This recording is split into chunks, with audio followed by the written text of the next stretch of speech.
All right. Hey, Christina. Hope you're doing well. I'm just going to answer your questions. So it'll be more like an interview, and you're having the chance to kind of type what you need and fish it out, mainly just because I don't have the time to type it up.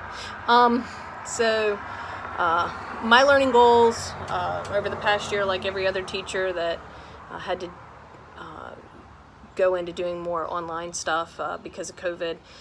We were in-person school, but even in in-person school, when you're taking away a lot of ability for the kids to work in groups, then because of, they can't get it so close together, you kind of have to learn some new tricks. So one of my learning goals for myself this year was to learn how to include more technology in a way that was interactive with the kids, learning more how to do games and sharing files with each other, post-it notes, which is, I forget the name of the website right now.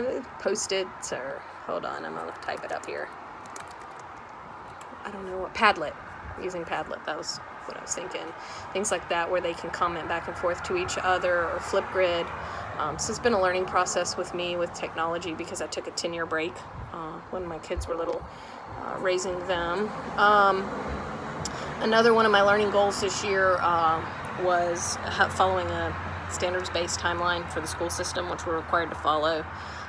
And they switched my subjects, so I went from teaching just reading intervention to being a regular language arts teacher because of COVID. So another one of my learning goals was to become familiar with the standards-based timeline, being able to implement and try and follow it, which has been quite difficult. I teach inclusion classes, so it's the lowest level of ability for the students. 2 of my 3 classes are inclusion, and they're all just the lowest level because our kids are leveled.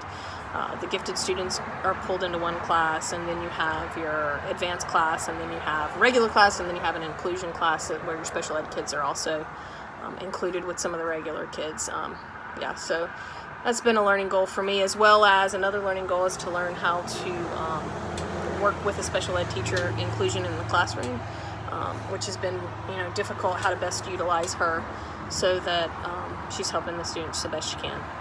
What do I believe are the most effective methods for teaching? I would say that I think the most effective methods for teaching are the ones that get the students the most involved. I think the more you stand and talk at them, the less they listen. Middle school students in particular like to hear themselves talk, so I think anytime that you're doing Socratic method, them asking questions, getting them involved, and I think another thing is hands-on learning, anytime where they can be a part of it, touch it, using different, I guess really it's using different intelligences, making sure that you're including everybody. Not everybody's a visual learner, not everybody is a talker. Some people do better to, if you include something that's artistic or something that's musical, and then there's suddenly the kids that never cared are like, oh, I get to draw a picture, and now suddenly I'm involved because I like art. What values do you try to foster in your teaching? Not exactly sure what this question is. Looking for if it means what values do you try to foster in your teaching? I don't know if it means my personal values. My personal values are to try and not just make them a better reader, a better writer, but to make them a better person. Make them someone that cares about the world, cares about the community that they live in, cares about each other, cares about people. And another value that I really try to foster is that everybody's good at something, and I start every year talking about multiple intelligences and how, if we went out on the court and we played basketball, some of them are going to beat me because they're better at basketball, and some kids are better at reading and they just read well and they don't have to work at it, it just comes naturally. Some people can draw pictures, I can barely draw a stick man.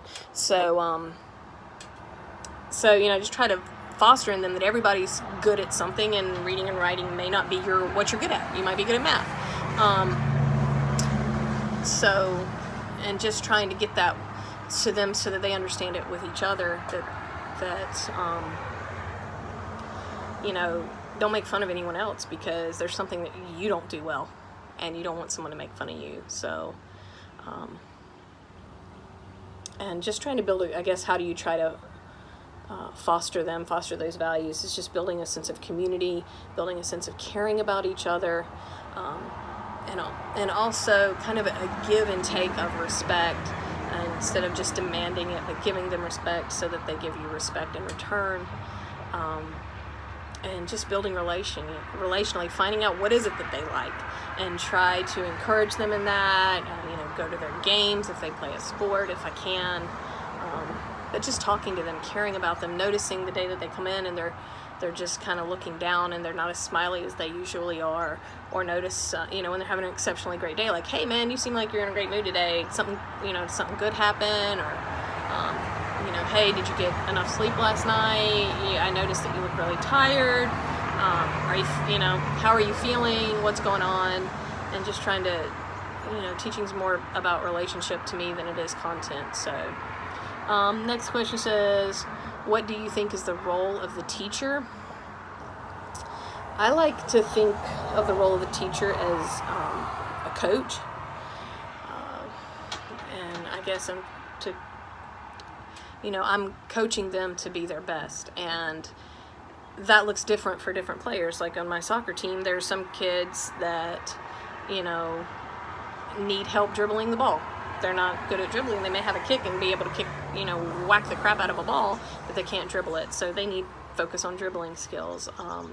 There are some kids that may need work on their conditioning because they can't run for a long time. So I want to help them with their conditioning. So it's finding out what the kids needs and meeting them at their point of need, rather than just trying to cram content down their throat. But I ain't gonna lie, that's a real balance, because as a teacher, I'm responsible for teaching the content, and so it is difficult. But I think as of the teacher's role, as far as the student-teacher relationship, as a coach, like, hey, I'm here to make you do better. You may not grow up and read novels every day, but I want you to be able to grow up and, be able to read what you have to read, whether it's reading things in the newspaper, which is almost obsolete, reading things on the internet, I guess, becoming a strategic thinker, like everything you see on the internet, everything you read is not real. So just kind of coaching them, I guess, in that aspect. What's the role of the student?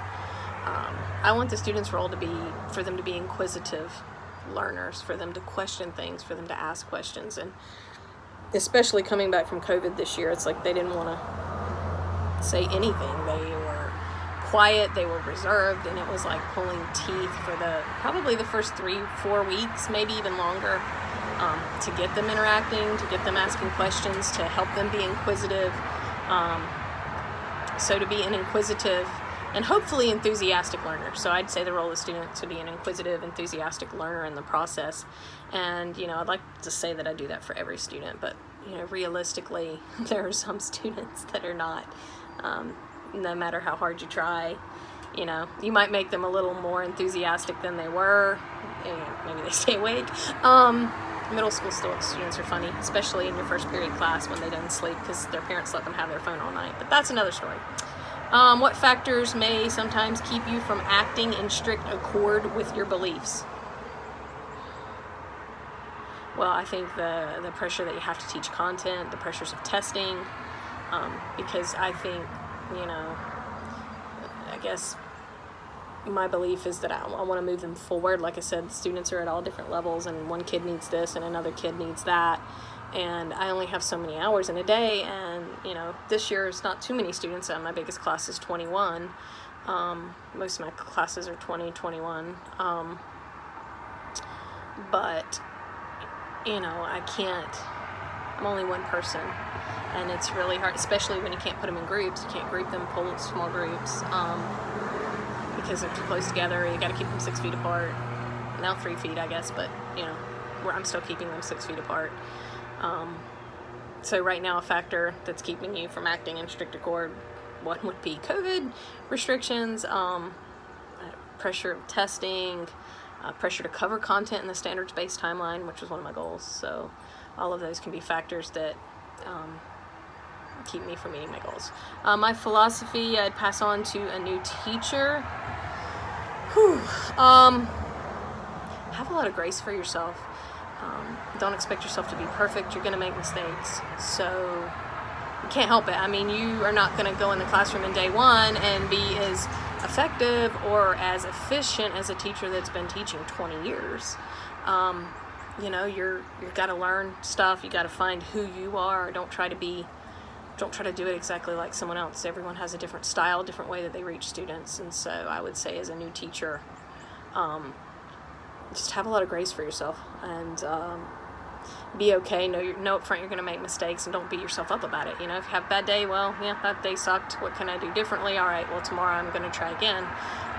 Because if you let the mistakes and the slip-ups, you know, weigh you down, you're not going to last very long in this profession. As I've gained experience, has my philosophy of education changed?